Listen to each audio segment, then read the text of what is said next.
Hello students, standard 6 परिवेश हिंदी पाठमाला एवं अभ्यास पुस्तिका। तो इसमें हम लेसन 8 अनोखा पुरस्कार की देख रहे थे कि कल हमने ऑनलाइन क्लासेस में थोड़ा पढ़ा था। तो इस नाटक में कि कौन कौन से पात्र है, राजा, वनरक्षक और सरदार। कि राजा है वो शिकार करने के लिए जंगल में जाते हैं और रास्ता भूल जाते हैं।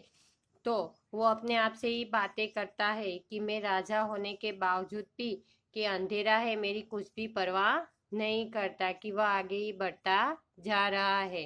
कि आम आदमी की तरह वो भूल भटक भी सकता है, क्योंकि वो राजा के साथ साथ क्या है, मनुष्य भी है। कि पूरब पश्चिम उत्तर दक्षिण दिशाएं भी के सब आन तक मेरा मानती थी और इस समय वो चुप है। और दरबार में कि बढ़ चढ़कर बातें करने वाली मेरी बुद्धि भी इस तरफ की मेरा इस समय कि मेरा साथ नहीं देती है। तो अब राजा है वो जो कुछ कपड़े पहने थे वो बहुत ही भारी लग रहे थे और किसी के आने की आवाज सुनता है वो तो सब वो जो चमकीले कपड़े वो सब क्या करता है, साइड पे रख देता है और आम आदमी की तरह वो वन रक्षक से बात करता है।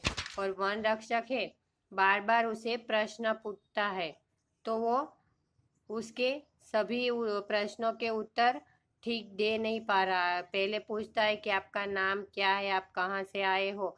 तो ये सब प्रश्न के उत्तर देने का राजा को अभ्यास नहीं था।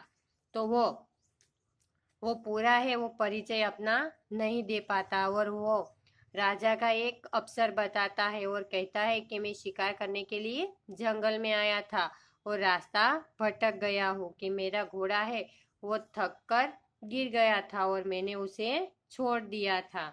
कि वो बार बार बोलता है राजा कि मैं झूठ नहीं बोलता। बाद में क्या होता है कि राजा है वो उनसे क्या बोलता है, 1 रुपया देता है और कहता है कि आज रात तो मुझे अपनी झोपड़ी में रहने दो। और वन रक्षक है राजा का मुंह देखता है। तो हमने थोड़ा आगे का देखा था, पर यहाँ से हम आज आगे देखते हैं कि राजा ने कहा, यदि हम कम हो तो सवेरे तुम जो कहोगे वही तुमको दूंगा और खुश कर दूंगा।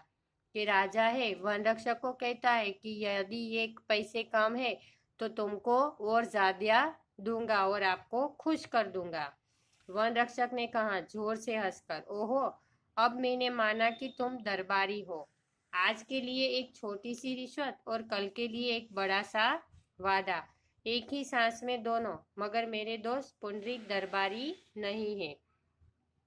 और वन रक्षक है वो जोर से हंसता है और कहता है कि आज तुम छोटी रिश्वत दे रहे हो और कल बड़ी, एक ही सांस में दोनों। कि मगर मेरे दोस्त कि आप दरबारी हो, मैं दरबारी नहीं हूँ।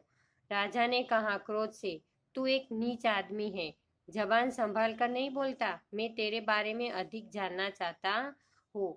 अभी उसने रिश्वत लेने के मना किया तो राजा गुस्सा हो गए और कहता है कि बहुत ही नीच आदमी है, कि आप बोल रहे हो तो जबान संभाल के बोलिए, मैं भी आपके बारे में अधिक जानना चाहता हूँ। वन रक्षक ने लापरवाही से, तू और तेरे शब्द को इस तरह लापरवाही से मत फेंको, मैं भी उतना ही भला आदमी हूँ जितने तुम हो।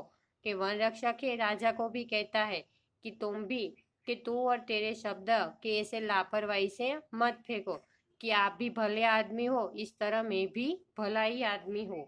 राजा ने कहा शांत होकर, क्षमा करो मित्र। वन रक्षक मुस्कुराकर, मैं क्रोध में नहीं हूँ, पर जब तक तुम्हारी सच्चाई पर मेरा संदेह है तब तक मैं तुमसे विशेष प्रेम भाव नहीं दिखला सकता। अभी भी वन रक्षक को है राजा पर विश्वास नहीं होता है, कि अभी भी शद संदेह है यानी शंका है कि ये आदमी है वो सच नहीं बोलता। कि जब तक के मुझे कोई पर की विश्वास न हो कि तब तक कोई भी प्रेम भाव नहीं दिखला सकता। राजा ने कहा तुम ठीक कहते हो, पर मैं तुम्हें कैसे विश्वास दिला सकता हूँ। वन रक्षक ने कहा, ओ तुम जैसा मुनासिब समझो करो। राजधानी यहाँ से 10 मील पर तो है, तुम अभी राजधानी जाना चाहो तो मैं तुम्हें रास्ता बताऊंगा और अगर तुम रात भर इस गरीब में घर में टिकना पसंद करो तो मेरे सिर आंखों पर रहो, सवेरे मैं तुम्हारे साथ चलूंगा। अभी वन रक्षक है राजा को कहता है कि यहाँ से राजधानी की 10 मील दूर है, कि राजधानी जाना चाहते हो तो मैं तुम्हें रास्ता बता दूंगा, आप चले जाना। अगर आपको रात भर ही रुकना है तो मेरे सिर आंखों पर आप रहोगे, यानी कि मैं तुम्हारी मेरे सामने ही तुम रहोगे, सिर आंखों पर, कि मेरे निगरानी में रहोगे, कि सवेरे मैं तुम्हारे साथ चलूंगा, कि सवेरा होगा तब मैं आपको राजधानी छोड़ दूंगा।